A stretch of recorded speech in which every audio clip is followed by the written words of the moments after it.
मैं हूं Anup and welcome to micro edu hub. आज की वीडियो काफी ज्यादा शानदार होने वाली है क्योंकि आज हम लोग डाइजेस्टिव सिस्टम को समझेंगे। तो डाइजेस्टिव सिस्टम को समझने से पहले ये पता करते हैं कि डाइजेशन होता क्या है और हमारी बॉडी में कैसे वर्क करता है। इस वीडियो में हम लोग ये भी सीखेंगे कि हमारे डाइजेस्टिव सिस्टम में डाइजेशन प्रोसेस में ऐसे कौन कौन से बॉडी पार्ट हैं जो पार्टिसिपेट करते हैं डाइजेशन में। तो चलिए शुरू करते हैं, सवालों के जवाब ढूंढते हैं। उससे पहले हम लोग ये फाइंड आउट करते हैं कि डाइजेशन क्या होता है। हमारा डाइजेशन क्या है, इसको आइडेंटिफाई करते हैं, इसको फाइंड करते हैं। तो डाइजेशन क्या है? एक प्रोसेस है, is a process in which large molecule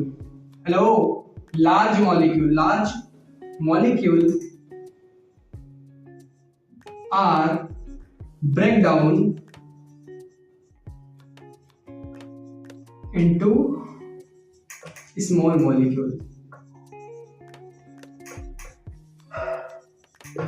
अब देखो डाइजेशन क्या होता है, एक प्रोसेस है जिसमें हमारे फूड लार्ज मॉलिक्यूल्स के जो फूड होते हैं जिसको हम लोग बोलस बोलते हैं। आगे आने वाले चैप्टर में हम लोग इसको और भी डिटेल में समझेंगे।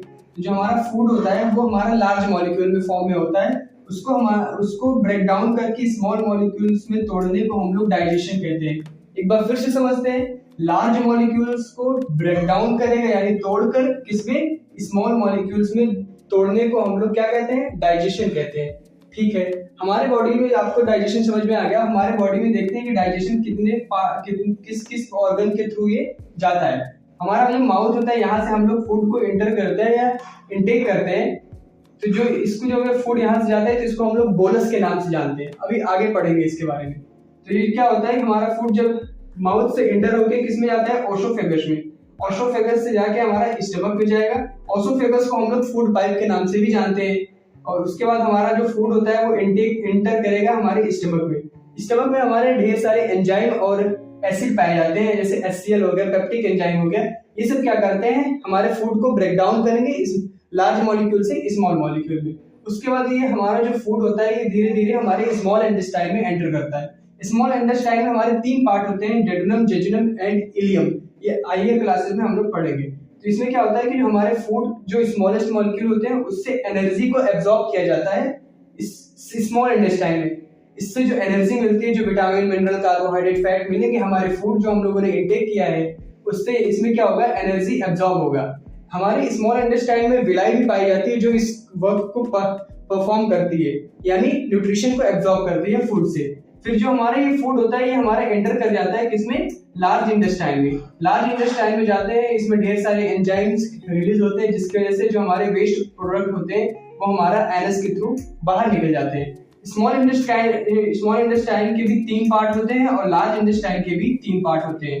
तो चलो इसको थोड़ा डिटेल में समझते हैं और माउथ को डिस्कस करते हैं और इसके बारे में थोड़ा और भी। माउथ में क्या होता है कि हमारे टीथ पाए जाते हैं, टंग पाया जाता है और जो क्या करता है हमारे फूड को च्युइंग करने में हेल्प करता है।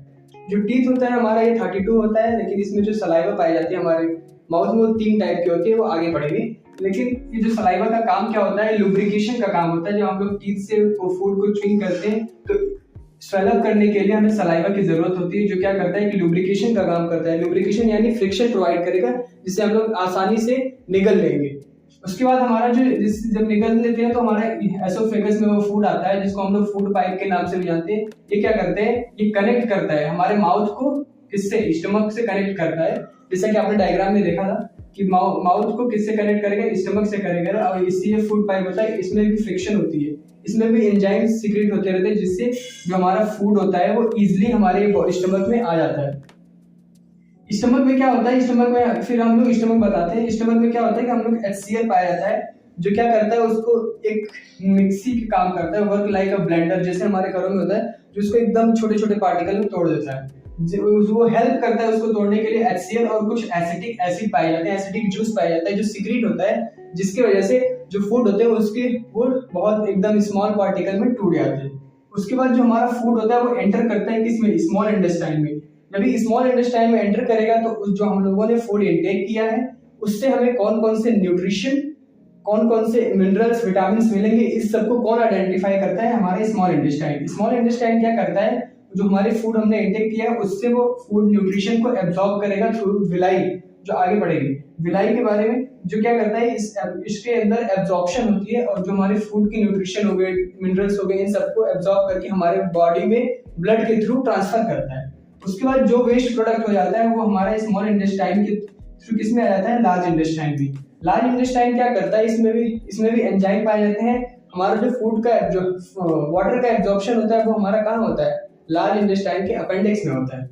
तो जो हमारा जो लार्ज इंटेस्टाइन है ये क्या करता है, वेस्ट प्रोडक्ट को, फीकल मैटर जिसे हम लोग बोलते हैं, उसको बनाएगा और हमारे एनस के थ्रू बाहर कर देगा।